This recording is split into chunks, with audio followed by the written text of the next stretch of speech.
Hola, buenas tardes, buenos días, bienvenidos nuevamente a estos videos de clases de Física 2 de la Universidad Tecnológica Nacional, Facultad Regional Córdoba, para el curso 2B1. Vamos a continuar con el tema de calor y termodinámica, sería la segunda parte.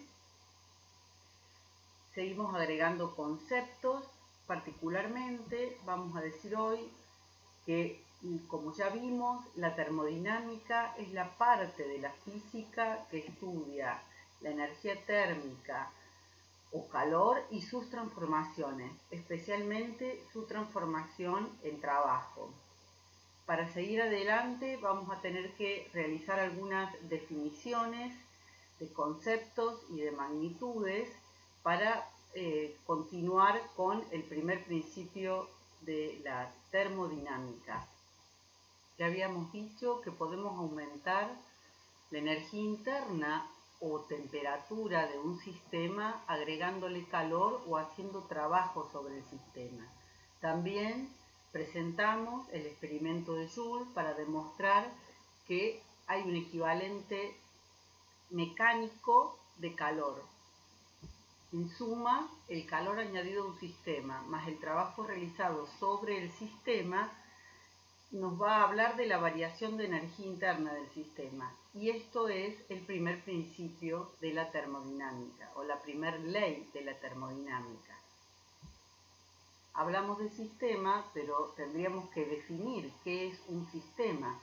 Un sistema se puede definir como una porción de materia o el cuerpo en estudio, y podríamos imaginar el sistema delimitado por una superficie matemática. Es muy importante tener en claro cuál es el sistema en estudio. A su vez, sobre el sistema podemos definir magnitudes extensivas y magnitudes intensivas. Las magnitudes extensivas son aquellas que dependen de la masa del sistema, como por ejemplo la propia masa, el volumen o la energía del sistema. Las magnitudes intensivas son aquellas que no dependen de la masa del sistema, como por ejemplo la densidad, la presión, la temperatura, la conductividad. Otra definición que tenemos que tener clara es de sistema homogéneo y sistema heterogéneo. Un sistema homogéneo es un sistema en el que todas sus partes poseen los mismos valores de magnitudes intensivas. Por ejemplo, cierta cantidad de agua líquida o, por ejemplo, el aire. Dentro de los sistemas heterogéneos, en donde todas sus partes poseen distintas magnitudes intensivas, podemos hablar de una mezcla, por ejemplo, de agua y hielo. Otra definición que necesitamos aclarar es la definición de fases. Podemos decir que las fases son las partes de un sistema heterogéneo que poseen los mismos valores de las magnitudes intensivas. Un ejemplo de ello en el agua es el agua líquida, el hielo y el vapor. Dentro de las definiciones, y yendo a la definición que hicimos de sistema, vamos a empezar a hablar de estado de un sistema. Cuando hablamos del estado de un sistema, estamos dando una noción conjunta de los valores de las magnitudes, tanto intensivas como extensivas del sistema. Esas magnitudes son variables macroscópicas: presión, volumen y temperatura. Y aquí aparece la ecuación de estado de los gases ideales, que indica que el producto de la presión por el volumen es equivalente al número de moles, a la constante universal de los gases y a la temperatura. Quiere decir que existe una dependencia de estas tres variables macroscópicas que definen el estado de un sistema. Esta ecuación, que ahora vamos a mostrar en las diapositivas y también en un libro que vamos a citar en la clase de hoy, corresponden a tiene validez para un gas ideal o gas perfecto. ya a la presentación en las diapositivas que nos van a guiar el desarrollo de la clase de hoy, vamos a decir que la transformación de estado tiene que ver con la variación temporal de los estados de un sistema y en general se representa en un par de ejes cartesianos, volumen versus presión. Entonces, yéndonos ya a la presentación en PowerPoint, vamos a definir la primera ley de la termodinámica, o para definir la primera ley de la termodinámica, vamos a decir que el estado de equilibrio de un sistema se llama estado de equilibrio de un sistema cuando las variables macroscópicas, presión, volumen y temperatura no cambian. En realidad el estado de equilibrio es dinámico en el sentido de que los elementos del sistema se mueven continuamente. La teoría microscópica, teoría molecular, se está moviendo continuamente. Hablamos de un estado de esas variables macroscópicas. El estado del sistema entonces se puede representar como un punto, como está indicado aquí en el diagrama presión-volumen.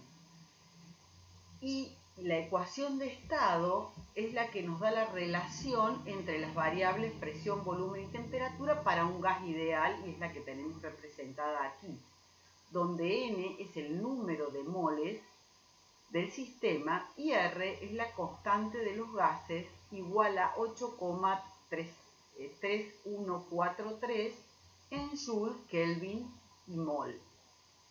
Ahí estamos dando la constante de los gases en unidades del Sistema Internacional de Unidades. Por otro lado, podemos ir de un estado del sistema a otro estado del sistema mediante una sucesión de estados de equilibrio. Por ejemplo, del estado A con una presión P sub A y un volumen V sub A a un estado B mediante una expansión donde se ve que aumenta el volumen y disminuye la presión. Las variables macroscópicas en la ecuación de estado muestran que hay una variación, un tipo de variación directa entre el producto presión-volumen con temperatura. Se denomina por otro lado energía interna, que ya lo mencionamos, energía interna de un sistema a la suma de todas las energías de las partículas del sistema o a la suma de las energías de todas las partículas del sistema. Asumimos que en un gas ideal las moléculas solamente tienen energía cinética, los choques son perfectamente elásticos y entonces la energía interna solamente depende de la temperatura.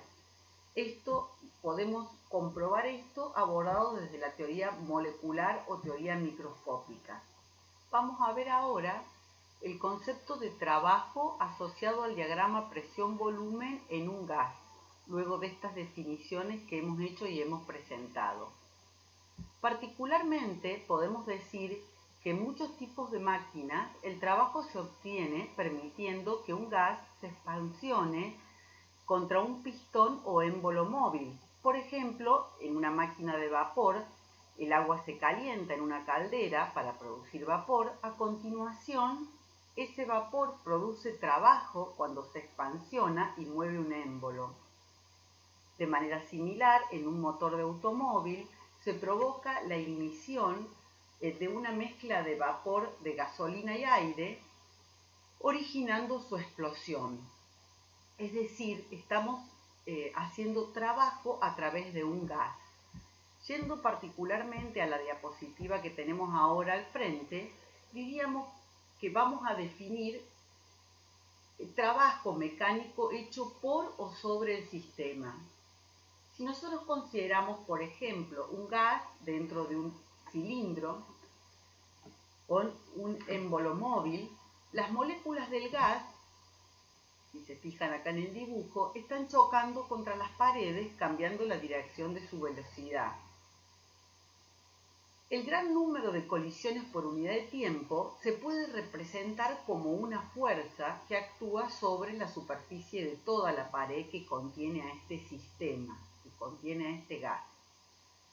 Si una de las paredes es un émbolo móvil de área A y permite desplazarse, por lo tanto, un diferencial X o un delta X, se va a producir un intercambio de energía del sistema con el exterior. Ese intercambio de energía se puede expresar como el trabajo realizado por una fuerza F durante el desplazamiento delta X o diferencial X. Entonces, si referimos al modelo matemático para dar trabajo como fuerza por desplazamiento, tomando en cuenta el signo negativo asociado a que el vector fuerza tiene la misma dirección y distinto sentido que el vector desplazamiento en este esquema, luego reemplazando la fuerza por el producto de la presión por el área, sabemos que la presión se define como fuerza sobre área, entonces reemplazando fuerza por P por A y asociando A con diferencial X al diferencial volumen o diferencial cambio de volumen del gas, nos quedaría que la fórmula del diferencial trabajo mecánico realizado por o sobre el sistema es igual a menos la presión sobre el diferencial volumen. El signo menos en este caso es una convención de definición, pero estaría indicando que si el sistema realiza trabajo sobre el medio, es decir, si hay una expansión, si incrementa el volumen, la energía interna disminuye, pero si se realiza trabajo sobre el sistema, disminuye su volumen, la energía interna aumenta. Esta es una cuestión de convención y la distinta bibliografía lo puede tomar de manera diferente a la convención. Ahora, hay que tener claro qué significa cada cosa en función de la definición que se haga de la fórmula. Para esta definición que acabamos de hacer con esta convención, diríamos que para sacar el trabajo total realizado por el sistema, cuando por ejemplo pasa de un estado A a un estado B, tendríamos que hacer la integral entre el volumen A y el volumen B de menos la ley de variación de la presión entre esos estados por el diferencial de volumen.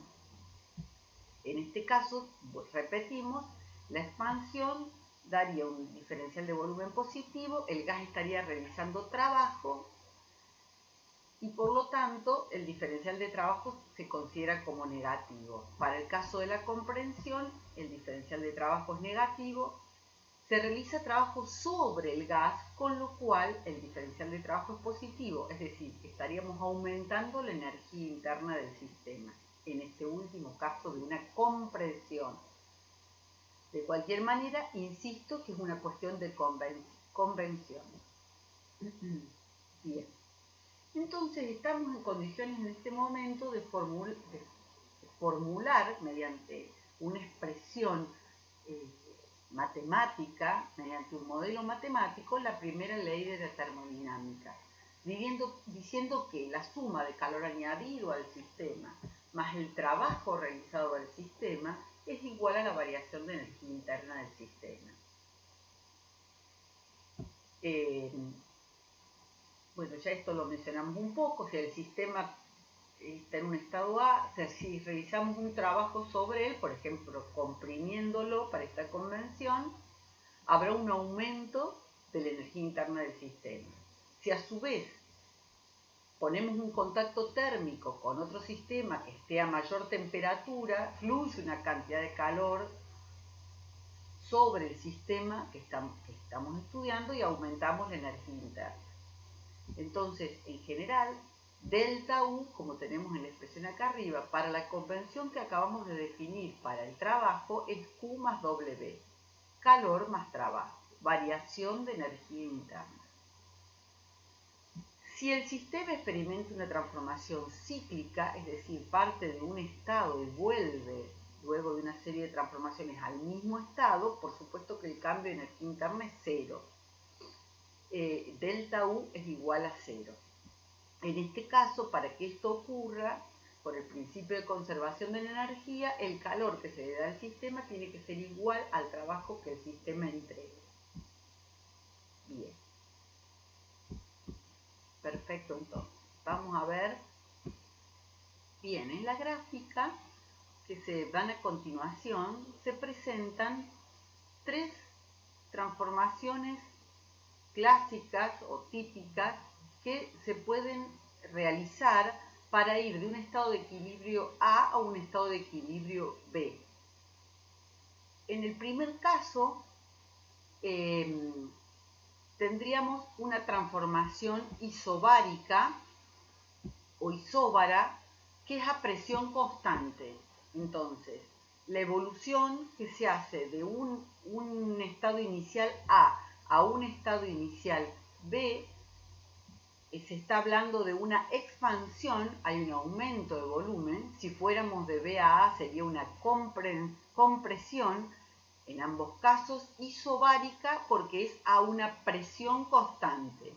Luego el trabajo va a ser la integral de una función constante en el diferencial volumen, con lo cual la fórmula de trabajo que nos queda es igual a P por delta B directamente. Si analizáramos la cantidad de calor que se cede o se le da al sistema en estas condiciones, veríamos que va a ser igual a el número de moles por el calor específico a presión constante por el delta T. Esto es por la transmisión de calor que ya vimos, tomando en cuenta la capacidad calorífica del material o del sistema y la variación de temperatura. Calor que se da para aumentar la temperatura. Entonces, tenemos en este caso que el trabajo para ir de A a B, que está representado por esta expresión, trabajo W es igual a P, la presión constante, por delta B, delta volumen, se puede ver representado como el área debajo de la curva. En este caso tendríamos el área, un área rectangular. La transformación que tenemos en la gráfica del medio corresponde a una transformación para ir de un punto inicial A a un punto final B, a un estado a un estado B, realizada en condiciones de mantener constante el volumen, es decir, es una transformación isócora o isocórica, no hay variación de volumen. Como el trabajo, vamos a volver aquí para ver la definición, por definición es la integral entre negativa, cambiar de signo, entre el estado inicial, el volumen inicial y el volumen final de la ley de variación de la presión por el diferencial volumen, como la presión, en este caso, el diferencial volumen es cero, el volumen inicial es igual al volumen final, el trabajo es cero. Entonces, para realizar esta transformación se hace a expensas de un calor que es cedido o entregado al sistema. El calor en este caso responde a la ley de comportamiento que ya habíamos dado cuando hablamos de capacidad calorífica, calor y variación de temperatura, N, el número de moles, que en alguna medida habla de la masa del sistema, por el calor específico a volumen constante, por la variación de temperatura delta T. Y la última transformación que tenemos aquí que se presenta es una transformación a temperatura constante o una isotérmica. Quiere decir que en este caso, desde el punto A al punto B, se va con una sucesión de estados cuasi estáticos manteniendo la temperatura constante. Quiere decir que en este caso, como habíamos dicho que la energía interna del sistema depende únicamente del estado del sistema y en un gas ideal solamente depende de la temperatura, En este caso, la variación de energía interna a lo largo de todos estos puntos de la transformación es igual a 0, con lo cual la cantidad de calor tiene que ser igual a la cantidad de trabajo cambiada de signo. Es decir, mientras que la transferencia de calor y el trabajo dependen del tipo de transformación o camino seguido para ir de un estado inicial a un estado final, la energía interna del sistema depende únicamente del estado del sistema o, podríamos decir, de la temperatura del sistema. Continuando entonces con las transformaciones o estos procesos que estábamos definiendo en función de que una de las variables macroscópicas, ya sea presión constante, da origen a una transformación isobárica, volumen constante, da origen a un tipo de proceso o transformación isocórico, temperatura constante da origen a un tipo de transformación isotérmica. Tenemos una transformación más que vamos a utilizar incluso en nuestros ciclos cerrados, nuestros procesos a ciclos cerrados, que es la transformación adiabática. En el caso de la transformación adiabática que se presenta ahí, la condición que se da para realizar el proceso es que no haya transferencia de calor, no haya transferencia de energía térmica del sistema al medio, del medio al sistema. Entonces, tomando el primer principio de la termodinámica, podríamos decir que en una transformación adiabática la variación de energía interna es directamente proporcional al trabajo realizado sobre el sistema. En este caso, la variación de energía interna se toma una expresión, que es la que estoy indicando aquí, igual a, que sale de la teoría molecular, que ustedes pueden consultar, ya les voy a citar bien en la bibliografía en qué parte, si bien nosotros solamente vamos a tomar algunos parámetros y algunos datos y no vamos a entrar en la teoría microscópica o teoría molecular, lo vamos a seguir analizando desde la teoría macroscópica, o sea, la ecuación de gases ideales. En ese caso, igualamos la variación de energía interna, que como les decía, esta expresión que da la variación de energía interna en forma directamente proporcional al número de moles del sistema o del gas, al calor específico a volumen constante del gas, y a la variación de temperatura, energía interna directamente proporcional a variación de energía interna directamente proporcional a la variación de temperatura, igualado eso al trabajo. Y aquí en trabajo hemos despejado la presión de la ecuación de gases ideales.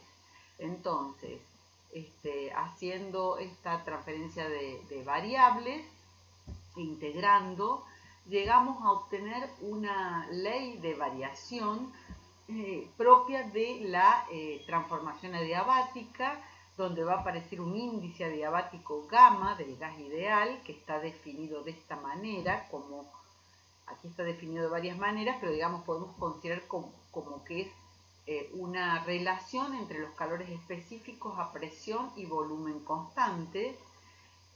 Pueden ustedes indagar un poquito eso en la bibliografía, que ahora mismo voy a pasar a trabajar un poquito sobre un libro, Física Universitaria.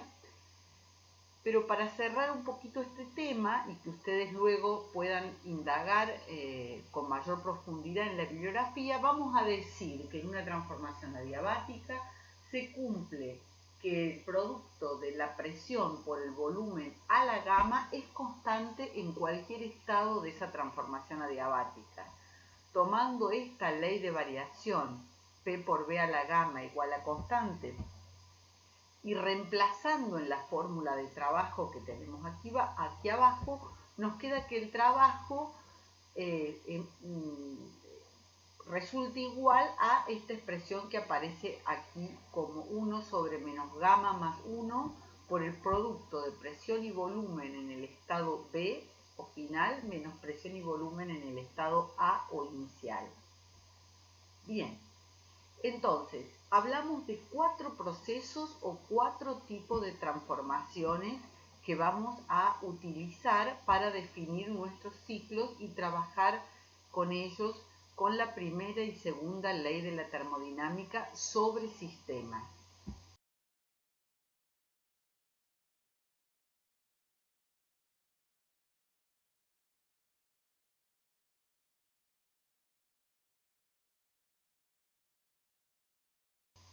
Les decía, otra cuestión interesante para ver y analizar en relación a este tema tiene que ver con el trabajo efectuado en proceso termodinámico y comparar el trabajo efectuado por el sistema durante la transición entre dos estados, el 1 y el 2, por ejemplo, haciendo distintas trayectorias. Una trayectoria podría ser la 1-3-2, ahí está el trabajo que se realiza describiendo esa transformación, esa serie de ese proceso. O la otra alternativa sería hacerlo desde 1-4-2 y la otra sería hacerlo por isotérmica. Evidentemente que no es lo mismo el trabajo realizado para ir entre los mismos estados si hacemos distintas trayectorias. Este es un punto importante que tienen que considerar. Les recomiendo entonces trabajar con el capítulo 19 de la bibliografía citada, Física Universitaria. Aquí les estoy presentando la parte del resumen del final del capítulo, en donde se resaltan los temas sintéticamente: calor y trabajo en procesos termodinámicos, la primera ley de la termodinámica, fíjense, ahí está la convención a la que hacía referencia. Si la definición de trabajo es esta, la primera ley de la termodinámica se debe formular de esta manera. Por favor, presten mucha atención. Luego, los 4 procesos termodinámicos que vamos a estudiar, incluso acá están representados todos en el mismo diagrama presión-volumen: adiabático, isocórico, isobárico e isotérmico. Luego también ustedes pueden revisar, abordando la termodinámica de gases ideales desde una teoría microscópica, la vinculación entre las capacidades caloríficas o calores específicos a volumen y a presión constante, y las definiciones del índice adiabático. Y por último, el proceso adiabático en gases ideales. Todo el desarrollo de fórmulas, el trabajo en un proceso adiabático en gases ideales. Bien, en esta instancia vamos a cerrar esta presentación con la recomendación de que trabajen para este tema apoyándose en este capítulo de Física Universitaria, que es el libro que tienen también en el aula virtual. Que anden bien, hasta pronto.